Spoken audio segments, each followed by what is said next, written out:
Number 22 किसके बयान में है? मीम साकिन के बयान में। तख्ती नंबर 22 क्या है ये? मीम साकिन के बयान।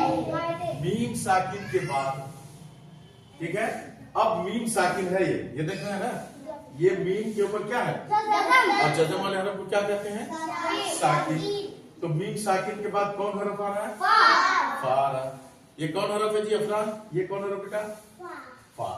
अब देखिए इसी तरीके से मीम साकिन के बाद ये कौन हरफ आ रहा है? फा। ये क्या है? इजहार शफ्वी। इजहार के माने अशफ के माने क्या होता है? होठ। तो इजहार शफ्वी होठ के जरिए से जाहिर होगा। क्या होगा? और तख्ती नंबर 9 पढ़े थे आप, क्या पढ़े थे? इजहार। तो हुरूफ हल्की कितने थे? 6। शुरू हलक से, दरमियान हलक से, आखिर हलक से, गैन खा, गैन खा। तो वहां क्या था? इजहारे हल्की। क्या था? और यहाँ क्या हो रहा है? इजहारे शफ्वी। क्या हो रहा है? अब यहाँ क्या पढ़ेंगे हम? इजहारे शफ्वी। मीम साकिन के बाद, मीम साकिन के बाद बा और मीम के अलावा क्या है? बा नहीं ना है यहाँ मीम साकिन के बाद, और मीम नहीं ना है, तो बा और मीम के अलावा बाकी हरफों में से क्या आ रहा है? तो क्या होगा यहाँ? इजहार होगा। इजहारे शफ्वी होगा। तो हम इसको कैसे पढ़ेंगे? जैसे उर्दू में पढ़ते हैं ना, हम तुम पढ़ते हो ना, हम तुम, उसी तरीके से पढ़ेंगे। तो कैसे पढ़ेंगे? हा मीम पेश हुम, फा या जे, या क्या होगा? या हुम फी, हा अलिफ जबर हा, हुम फी हा। यहाँ क्या होगा? लास्ट में अलिफ होता है। देखिए बहुत सारे लोग गलती ये करते हैं कि यहाँ पे रुकना है, तो आप क्या कहेंगे? हुम फी, हुम फी। गलत ना हो जाएगा। अलिफ तो पहले से क्या है? साकिन नहीं है। क्या पढ़ेंगे उसको? हुम फीहा, हुम फीहा। उसी तरीके से इख्फाए शफ्वी, इख्फाए शफ्वी।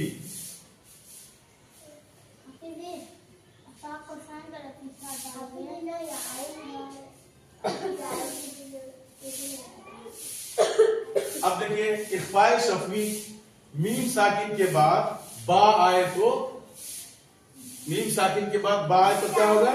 गुन्ना के साथ इख्फा होगा। क्या कहेंगे? गुन्ना के साथ इख्फा होगा। मीम साकिन के बाद बा आए तो गुन्ना के साथ इख्फा होगा। तो कैसे पढ़ेंगे हम? हा मीम पेश बा जेद हुम बी, हुम बी, हुम बी। इन्ना रब्बहुम बिहिम, नाक पर भी आवाज से जाएंगे और छुपाएंगे भी। इन्ना रब्बहुम बिहिम। क्या है? मीम साकिन के बाद बा आए तो गुन्ना के साथ इख्फा होगा।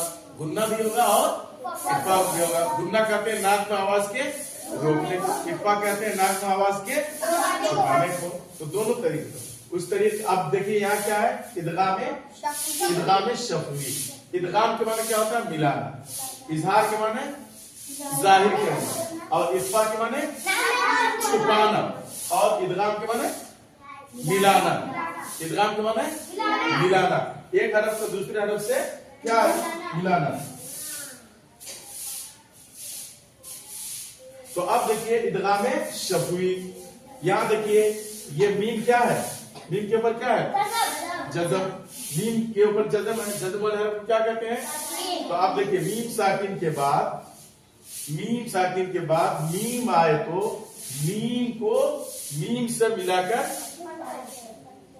गुन्ना के साथ पढ़ने को क्या कहेंगे? इदगाम कहेंगे। क्या कहेंगे? गुन्ना के साथ पढ़ा जाएगा, इसको इदगाम कहेंगे। तो क्या पढ़ेंगे? इलैकुम मुरसलून। अब पढ़िए अऊज़ु बिल्लाहि मिनश शैतानिर रजीम।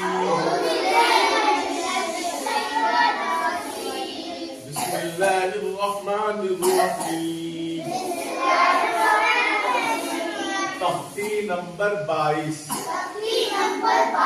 میم ساکن کے فائدے. اظہار شفوی. میم ساکن کے بعد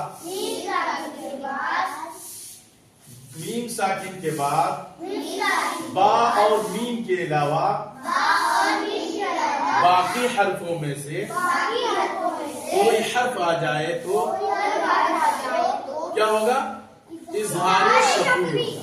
جیسے میم ساکن کے بعد با اور میم کے علاوہ باقی حرفوں میں سے کون آ رہا ہے؟ آ رہا ہے.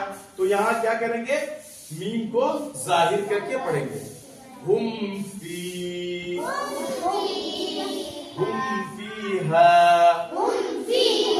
اخفاء شفوی. اخفاء کے معنی کیا ہوتا ہے؟ چھپانا. ناک میں آواز کے چھپانا. تو اس کا میم ساکن کے بعد با آئے تو میم کو غنہ اور اخفاء کے ساتھ پڑھا جائے گا. اس کو کیا کہیں گے؟ اخفاء شفوی. ان ربهم بهم. ادغام شفوی. ادغام کے معنی ملانا. ادغام کے معنی ملانا. ایک حرف کو دوسرے حرف سے ملا دینا. تو اب یہاں ادغام شفوی. ادغام شفوی کب ہوگا؟ جب میم ساکن کے بعد میم آئے تو میم کو میم سے ملا کر غنہ کے ساتھ پڑھا جائے گا. اس کو کیا کہیں گے؟ ادغام شفوی. جیسے یہاں دیکھیے میم ہے, میم کے اوپر جزم ہے. میم جزم ہے. جزم والے کو کیا کہتے ہیں؟ ساکن. تو میم ساکن کے بعد کیا آ رہا؟ میم آ رہا. اس لیے میم کو میم سے ملا دیں گے. اس ملانے کو کیا کہیں گے؟ غنہ کہیں گے. الیکم مرسلون. یہاں لو پہ کیا ہوگا؟ اب دیکھیے آپ نے پڑھا ہے تختی نمبر کس کے؟ تختی نمبر 14. کس کے بیان میں پڑھے تھے؟ کس کے بیان میں پڑھے تھے؟ تختی نمبر را ساکنہ اور لا مشددہ کے بیان. را ساکنہ کس کو کہتے ہیں؟